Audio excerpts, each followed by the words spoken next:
नमस्कार सर्वांना. माझ्या आजच्या छोट्याशा व्हिडिओमध्ये तुम्हा सर्वांचं मी स्वागत करते. तर माझा हा आजचा 2 दिवसाचा ब्लॉग आहे. तर चॅनेलवर नवीन असाल तर एक लाईक, शेअर आणि सबस्क्राईब करायला विसरू नका. आज दिवसभर शेतातच काम चालू होतं भिजवण्याचं, आणि आमच्या यांचं तिकडं दुसरीकडे शेत आहे, तिकडं भिजवणं चालू होतं. आज दिवसभर पण काम होतं. तर चला आता खोर राहिले तिकडं विसरून आता हाताने दारं द्यावं लागणार आहे. आणि पाऊस आता बंद झालेला एक 15 दिवस झाले. 15 दिवस होऊन पण गेले असतील. तर बघा आता एवढं शेत पाण्याला आलं होतं, आणि त्यामुळं आता म्हणलं भिजवून घ्यावं. खरंच तसं म्हणायला गेलं तर आम्ही खरंच भाग्यवान आहोत की शेती पण आहे, आणि शेतीच असं नुसती महत्त्वाची नाही, शेतीला पाणीसुद्धा लागतं. नाहीतर शेती असूनसुद्धा जर पाणी जर नसेल ना तर ती नापीक जमिनीप्रमाणेच जमीन असते. तर म्हणजे आमचं एवढं मोठं भाग्य आहे की आम्हाला शेतीसुद्धा आहे आणि पाणीसुद्धा भरपूर आहे. तर पाण्याशिवाय म्हणजे शेत पिकू शकत नाही, आणि काहीच म्हणजे उत्पन्न आम्ही त्यातून घेऊ शकत नाही. आमचं 7-8 वर्षापूर्वी खूप म्हणजे हालाकीचं होतं. तर आता भरपूर पाणी झाले बघा, आणि एवढं पाणी मुबलक असलं ना. तिकडं पाणी खाली आज दिवसभर सगळं भिजवलंय. पाणी एवढं खातंय ना, पावसापासून भिजवलंच नव्हतं. तर आता भिजवलं एवढं सगळं. आता पलीकडचं राहिलंय भिजवायचं, अजून बरंच पाणी द्यायचं.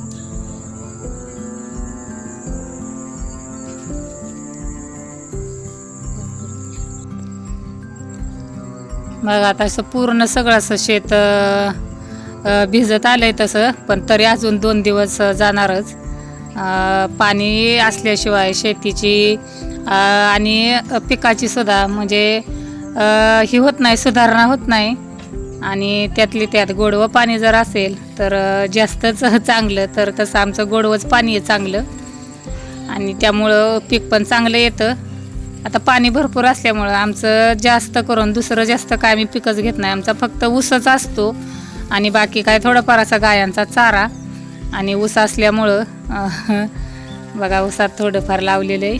सापडलं बाकीचं मी मागाशीच भिजवायच्या अगोदर हे केलं, पण मला उरकलंच नाही.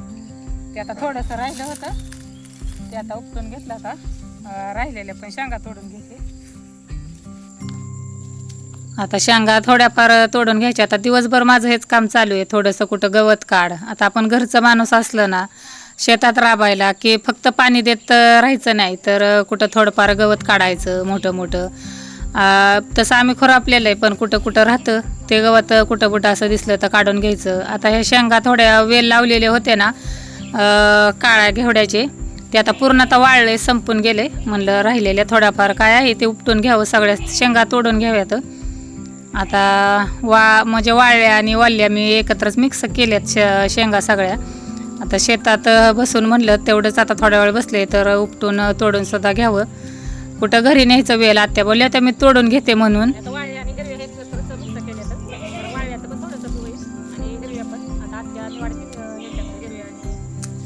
नाही का वाळ्या एवढ्या सापडल्या. तर आता एवढं उपटून अजून थोडंसं राहिले उपटायचं. आता ते भिजल्यामुळे चिखल आहे ना जास्त, ते सगळं चिखल ते राहून दिलं. म्हणजे 1-2-3 दिवसात हाडा किंवा मग नंतर ते करून घ्यावं, उपाडता येईल.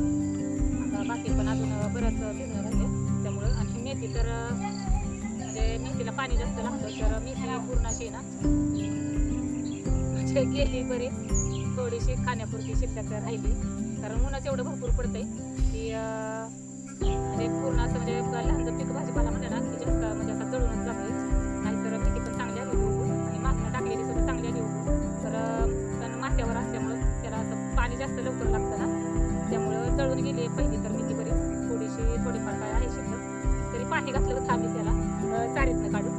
पण चला आता तेवढी थोडी का व्हायना म्हणजे म्हणजे कष्ट केलं ते पूर्ण असं वाढ नाही गेलं, म्हणजे खाण्यापुरती तरी भरपूर अशी मिळेल.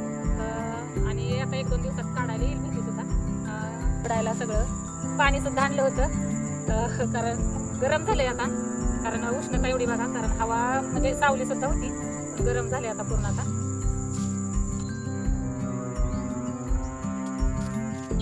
आणि आता बघा दिवसभर एवढा कंटाळा आलाय काम करून करून, पण आता खरं राहिलं वरच्या साईडला. आता म्हणलं परत कवा पुन्हा चिखल तोडवत जाऊ, पण खुरपं जवळ होतं ते फायदा झाला बघा. आता खुरप्यानेच इथं दारं दिलं. पाणी थोडक्यात आहे त्यामुळे जमतंय. मोठं पाणी असेल तर कसलंच जमत नाही, कारण पाचट टाकूनच दारी तुंबावी लागतात. शेती जर करायची असेल ना तर असं पाण्यात उतरूनच शेती करावी लागते.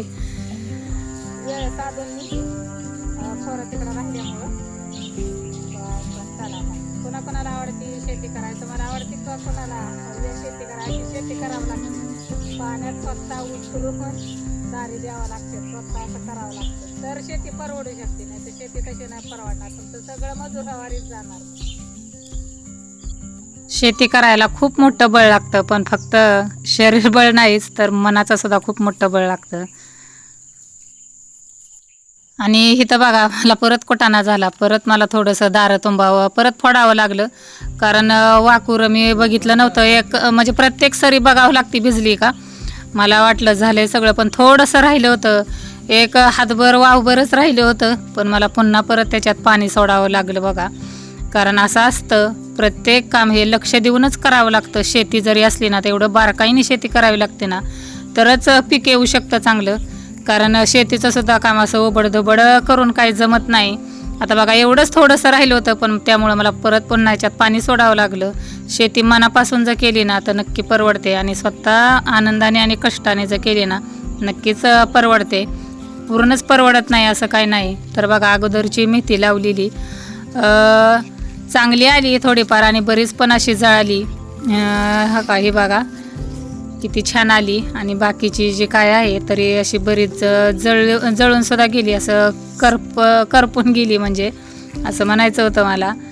तर मी परत पण मागून थोडीशी टाकली, पण फक्त छोटी छोटी आता उगवून आली बघा, अशी पूर्ण अशी करपून गेली. पण थोडी का होईना खायला मिळेल एवढीच आशा आहे आता फक्त. आता हा माझा 2 दिवसाचा ब्लॉग आहे.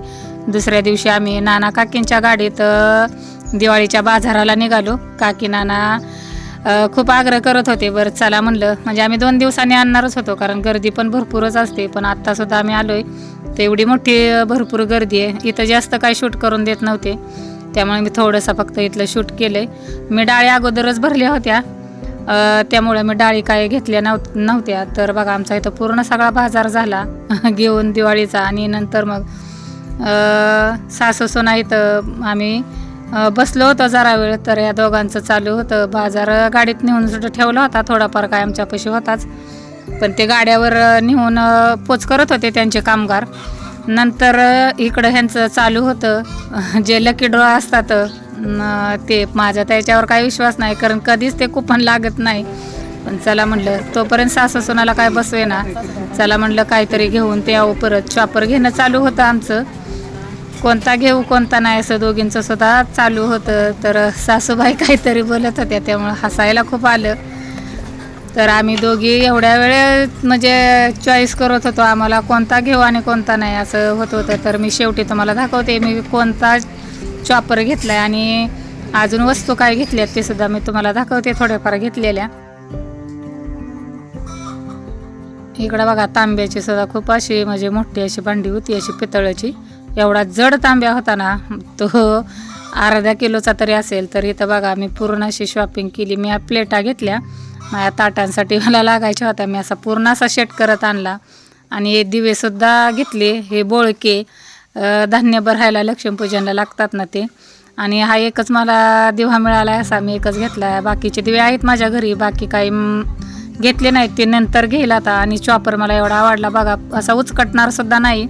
आणि त्याला असं कडने बघा असं चांगलं असं म्हणजे प्लेन केलेलं आहे. आणि अख्खा एका लाकडाचा असा चॉपर आहे, त्यामुळं जास्त टिकण्याचं म्हणजे त्याचे चान्सेस आहेत. तर इथं बघा माझी अशी शॉपिंग झाली. तर तुमची झाली का शॉपिंग? माझी शॉपिंग तुम्हाला आवडली का ते सुद्धा कमेंट करून सांगा. माझा व्हिडिओ आवडला तर एक लाईक शेअर सबस्क्राईब करायला विसरू नका.